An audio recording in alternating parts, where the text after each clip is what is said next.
ओम नमो नारायण मित्रों। तो पिछले वीडियो में आपने धन भाव के विषय में जाना। इस युग में धन भाव कितना महत्वपूर्ण है ये जाना। धन के बिना तो गति ही नहीं रही, पहले भी युगों में नहीं रही, लेकिन ये युग तो बड़ा महत्वपूर्ण है इस विषय में। तो कई मित्रों ने कहा है कि धनेश मार्केश की व्याख्या करें आप। तो देखो, मार्केश का अर्थ ये नहीं है कि भाई वो आपके लिए मारने के लिए तैयार खड़ा है, लेकिन उसके आपके जीवन पर प्रभाव पड़ता है। और मार्केश का अर्थ ज्योतिष में मृत्यु तुल्य कष्ट से है, ना कि मृत्यु से।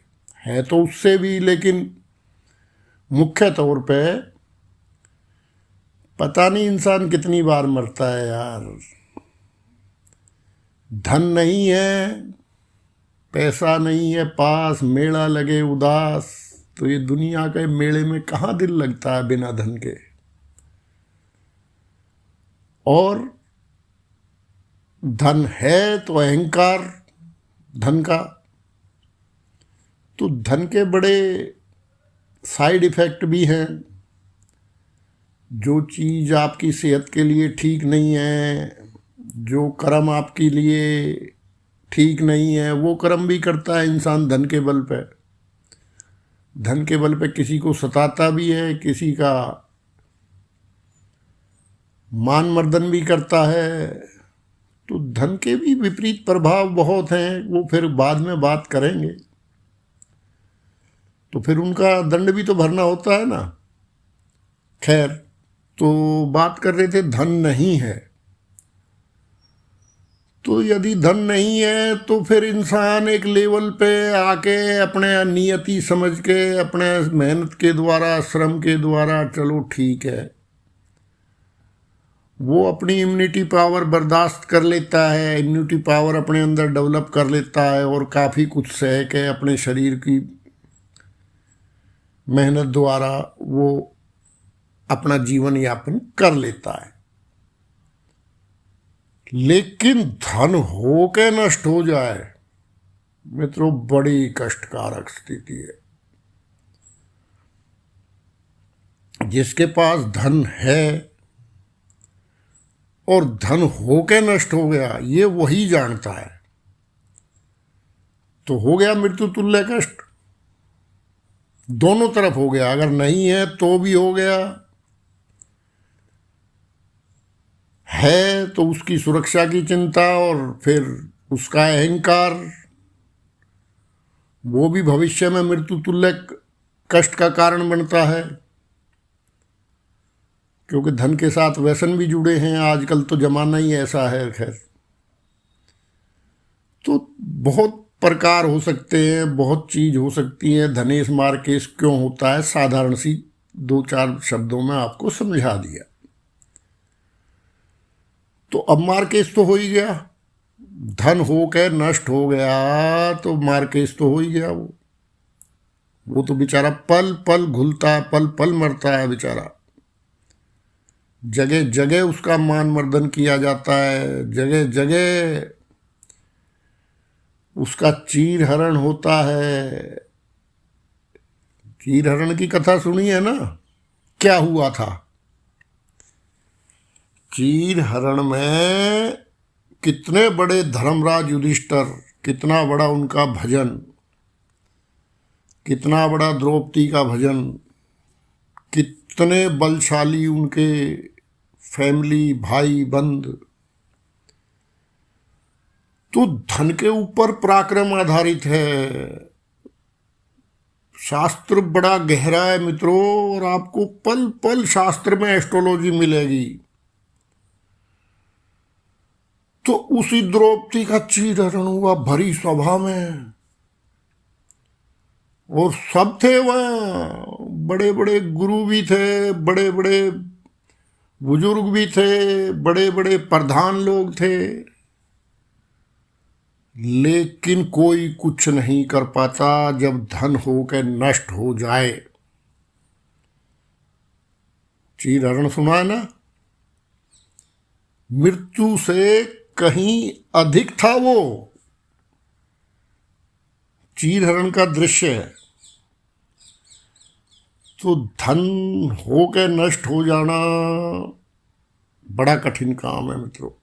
इसलिए इस विषय में, वो भी आज के युग में, द्वापर युग की बात बता रहा हूं। आज तो आप गिर गए ना तो भीड़ ऊपर से निकल जाएगी आपको रौंदते हुए, किसी को आपके ऊपर दया नहीं आएगी। तो किसी से उम्मीद, किसी से दया ना करके अपने धन को सुरक्षित रखो, अपने धनेश के उपाय करो। यही हम आपको वीडियो डालने का मकसद है, क्योंकि युग ही ऐसा है ये। तो धनेश की स्थिति ठीक नहीं है तो आप देखिए, धनेश के अष्टक वर्ग में जो धन के स्वामी थे वो आपको पहले बता दिए थे। तो कौन से भाव में, अष्टक वर्ग में कितने बिंदु हैं आपके, तो 28 से अधिक जहां भी हैं वहां पे धनेश गोचर करता है। तो समझो आपको उस काल में बड़े केंद्रित होकर अपने धन को संचय करना चाहिए, क्योंकि देखो शनि जैसे भी ग्रह हैं, हो सकता है आपका धनेश शनि हो।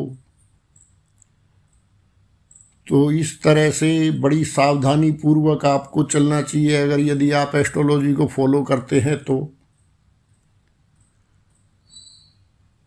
दूसरा, सूर्य से सेकंड हाउस, दूसरा घर, और चंद्रमा से दूसरा घर,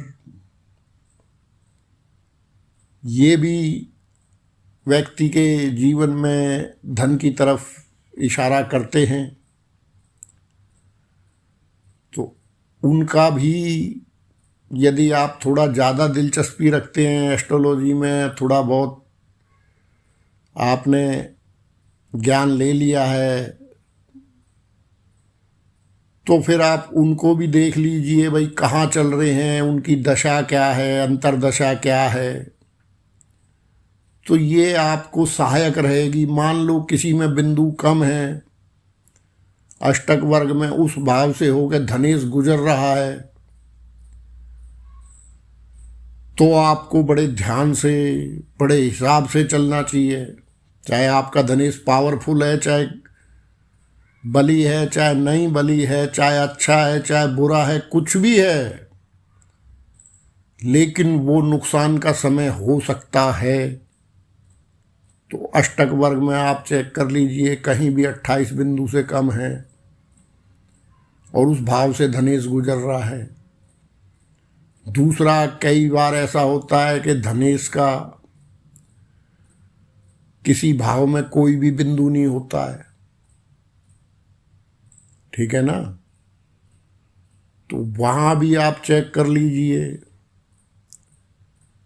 कि भाई ये कौन सा भाव है, किस जैसा जैसा भाव होगा वैसे वैसे उस ओर से आपको संघर्ष आएंगे। तो इस तरह से आप अपना भी धन का, धन भाव का, सेकंड हाउस का गणित लगा सकते हैं। तो धन जाना बड़ा पीड़ादायक होता है इस युग में। तो इसलिए मैंने इस पे ये दूसरा वीडियो बनाया है। अगर आप कहेंगे तो एक आध और बना दूंगा। आप मुझे बता देना आप किस बारे में जानना चाहते हैं कमेंट करके। तो कई व्यक्तियों का जीवन में हमने ये देखा है कि लाभेश बड़ा स्ट्रोंग है। यही तो हमारा अनुभव है ना भाई। अनुभव है तो बस उस अनुभव के आधार पे भी बात की जाती है। तो लाभेश बड़ा स्ट्रोंग है किसी का, क्या बहुत मजबूत है, लेकिन धनेश उतना बलशाली नहीं है, धनेश उतना सही स्थिति में नहीं है कुंडली में, तो फिर उसके पास धन तो आता रहेगा लेकिन खर्चा भी होता रहेगा, क्योंकि उसको 12वें भाव से गुजर के ही वो जाएगा ना संचित होने। तो बड़ी माया, बड़े आचार्यों का हमारे ऊपर बड़ा, बहुत बड़े दर्शन शास्त्री थे वो। व्यक्ति के जीवन के एक एक विषय को उन्होंने इतनी गहराई से नापा है ना कि मैं अचंभित हो जाता हूं मित्रों। जितनी बार उनका अध्ययन करो उतनी बार नई नई एकदम से खोज होती है, नया नया पता लगता है। और जैसे जैसे फिर वो अप्लाई करो कुंडली पे व्यक्ति के वक्त के अनुसार, तो वो 100 का 100% ऐसे ही सामने दिखता है बिल्कुल, बशर्ते के ग्रहों की ऊर्जा को आप समझते हो, जानते हो तब। खैर, फिर धनेश की प्रवृत्ति क्या है? शुभ है, पाप है, क्रूर है। तो वो जैसे आपको बताया कि भाई शेर शेर ही है, गाय गाय ही है। स्वभाव, आजकल एस्ट्रोलॉजर क्या है, ग्रह का स्वभाव भी बदलने लगे हैं। अब सूर्य चांद तो बन नहीं जाएगा क्या? सूर्य की ऊर्जा है जो वो ऊर्जा रहेगी, इसी तरह चांद की जो ऊर्जा है वो चंद्रमा की रहेगी। तो अपनी अपनी एक ऊर्जाएं हैं परमात्मा से प्रदत्त। अब उसके अंदर हम अपना दखल अंदाजी करने लगे, लो जी ये फलाने नक्षत्र में तो उस जैसे फल देगा। अरे भाई, उसका स्वरूप होगा, कोई घटना का समय निकालना है उसके लिए बताया है वो। लेकिन सूर्य मंगल कभी नहीं बन सकता है क्या? कोई भी ग्रह, सबकी दूरी सूर्य से अलग अलग है, सबका सिस्टम अलग अलग है, सबके पिंड अलग अलग हैं, सबकी ऊर्जाएं अलग अलग हैं। उनको कैसे बदल दोगे आप खाली एक नक्षत्र के कहने पे? ना, वो जो उनकी मुख्य ऊर्जा है, जैसे कि अब एक इंसान है, इंसान इंसान ही है ना, सब। जानवर है वो जानवर ही है, गाय है वो गाय है, शेर है वो शेर है, आदमी है वो आदमी है, स्त्री है वो स्त्री है। उसको कैसे बदल दोगे आप? हाँ, वो प्रभाव एक हद तक होता है कि भाई वो उसमें प्रभाव सम्मिलित कर लेता है, क्योंकि सूर्य की ही ऊर्जा से सब ग्रहों को ऊर्जा प्राप्त होती है। तो इस चीज में बहुत से मेरे मित्र भटकते रहते हैं, फिर बाद में कहते हैं ज्योतिष शास्त्र ऐसे ही है, ज्योतिष शास्त्र में हमने तो ये भी गणित लगा लिया, हमने तो वो भी। अरे भैया, तेने कहाँ गणित लगा लिया? हमसे बात करना, हम बताएं तेरे को गणित पूरा। तो खैर, इसके तो विरोधी वैसे ही बहुत हैं। तो मजबूत स्थिति में अहंकार देता है धन, व्यसन दे देता है। हमने तो ऐसा भी देखा है कि भाई धन नहीं था तो वो बड़े सुखी थे, परिवार में शांति थी। धन आते ही वहाँ झगड़े शुरू हो गए उनके परिवार में, और मार और काट और पुलिस, थाना, कोर्ट। क्या खाना और पचाना, ये 2 विद्या हैं, एक विद्या नहीं है मित्रों। तो लाभेश और धनेश, इनकी माया है कि लाभ होता रहेगा, खर्चा होता रहेगा। लेकिन अब बहुत से वैसी हमारे पास डिटेल आ जाती हैं, कुंडली आ जाती हैं कि वो व्यक्ति की अच्छी खासी कमाई है लेकिन वो कुछ संचय नहीं कर पाता, क्योंकि जो दूसरा भाव है, धन भाव है, ये आपकी वेल्थ को बताता है कि कितना सरमाएदार हो आप, कितना आपके पास क्या है। उसमें धन बहुत बड़ा विषय है। खैर, तो लेकिन वो जमा नहीं कर पाते। जिस हिसाब से उनके पास आता है उनके खर्चे बढ़ते जाते हैं, क्योंकि उसको वैसे होकर गुजरना है। यहाँ व्यय का रोल आ जाता है, 12वें भाव का रोल आ जाता है। तो 6, 8, 12 कई जगह हमने ऐसा देखा कि मान लो, जैसे अब कई मित्र शंका करते हैं कि जी ये विपरीत राजयोग। अरे यही तो विपरीत राजयोग है। 6, 8, 12 का स्वामी यदि 6, 8, 12 में है तो उसे विपरीत राजयोग कहेंगे। लेकिन विपरीत राजयोग इंसान को इतना तपाता है, इतनी मेहनत कराता है, इतनी बार फेलियर देता है कि इंसान के अंदर एक इम्यूनिटी पावर उसके प्रति डेवलप हो जाती है, जो कि उसका व्यय है। फिर आप उसको कहते हो ये बड़ा कंजूस हो गया भाई, अरे इसने तो बिल्कुल ही पैसा खर्चना बंद कर दिया, भाई ये बड़ा कंजूस है। अरे कंजूस नहीं है वो, बेचारा वक्त के थपेड़े खा के ठीक हो गया है उसको होगा कुंडली में विपरीत राजयोग, तो उसको बैलेंस कर लेता है आदमी।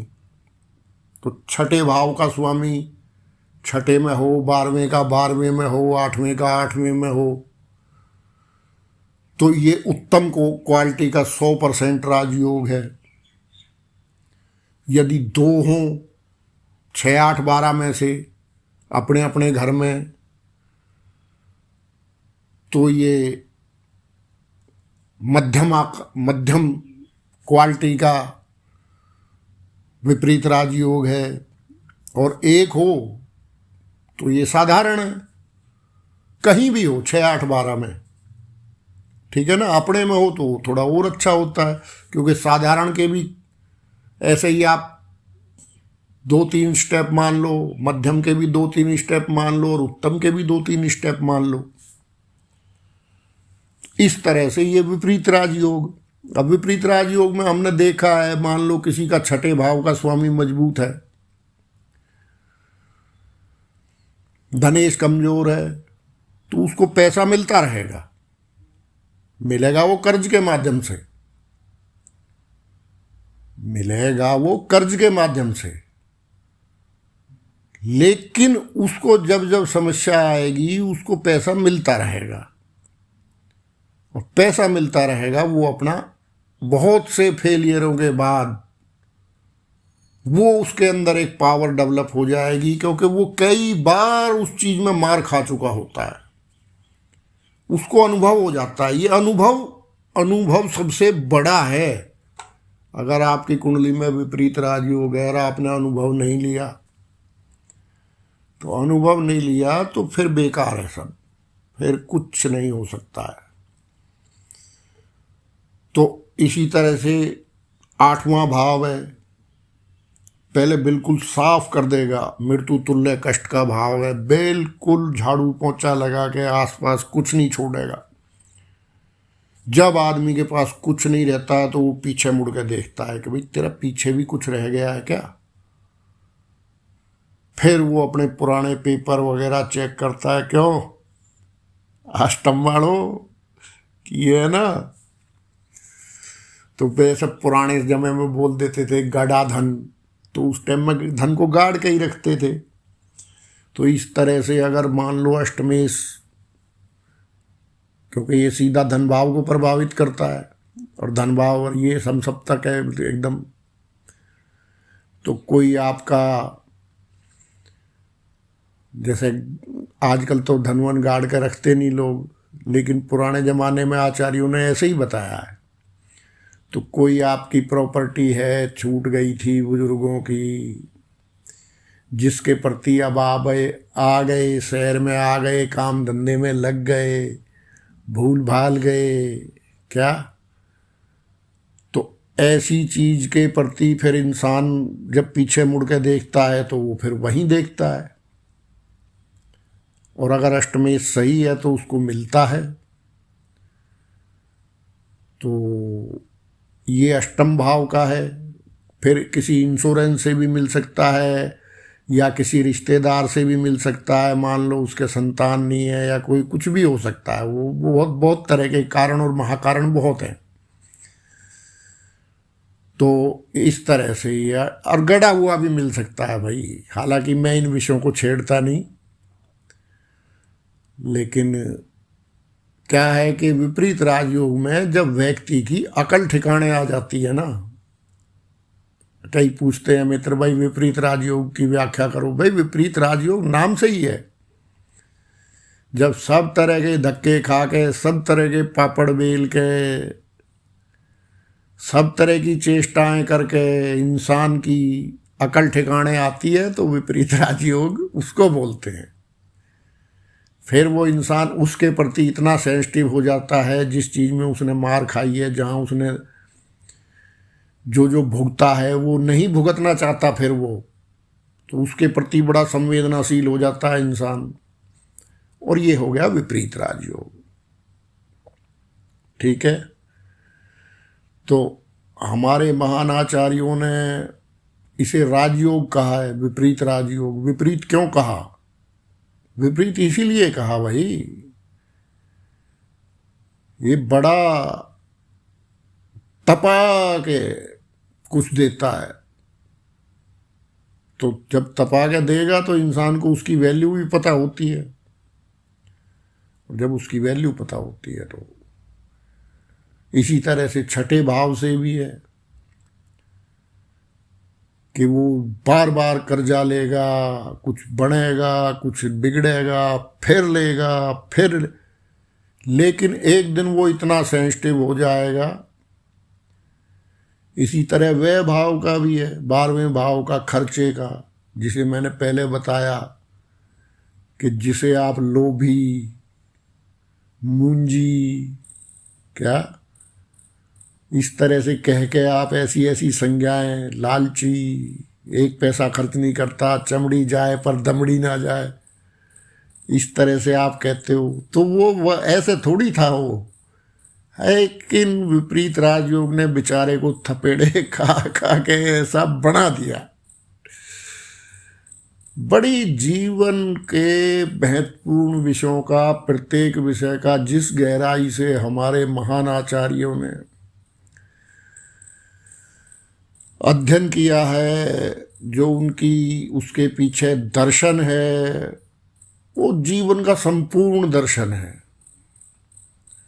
क्या वो एक अलग बात है कि एस्ट्रोलॉजी को आपके सामने पेश किस तरह किया जाता है, क्या तो अलग अलग तरह के पेश करने के भी अपना सिस्टम है। लेकिन जब आप दर्शन पर आ जाते हो एस्ट्रोलॉजी के, तो जीवन का संपूर्ण दर्शन है वो, उससे बाहर फिर कोई नहीं है। ऐसी हमारे ऊपर महान हमारे आचार्यों की कृपा रही है। उन्होंने जीवन का कोई भी ऐसा क्षेत्र नहीं छोड़ा जो अछूता हो, और हर छोटे छोटे विषयों की भी गहराई से उन्होंने व्याख्या की है। उस जमाने में की है जबकि धन का इतना प्रभाव था भी नहीं, लेकिन त्रिकालदर्शी थे वो। तो इस तरह से व्यक्ति को पात्र बना के विपरीत राजयोग ये ग्रह प्रदान करते हैं। मान लो आपका धनेश भी कमजोर है, लेकिन एक दिन आप उस पर विजय पालोगे, तो ये माया विपरीत राजयोग की है। लेकिन आप ये भी देखिए ना कि उनकी अंतर्दृष्टि, उनका दर्शन कितना महान था कि ये व्यक्ति रुकता नहीं है, ना हारता है। जिसके विपरीत राजयोग के ग्रह होंगे, ये प्रयास बार बार करता है, प्रयास बार बार करता है। क्या ये इसकी महानता भी कह सकते हो आप विपरीत राजयोग की। और बाकी योगों में इंसान हार के भी बैठ जाता है कई दफा, लेकिन विपरीत राजयोग में कैसी भी स्थिति होगी, इंसान प्रयास करने से नहीं चूकता। और विशेषकर जब छठा भाव सम्मिलित हो जाता है तो प्रयास करेगा इंसान।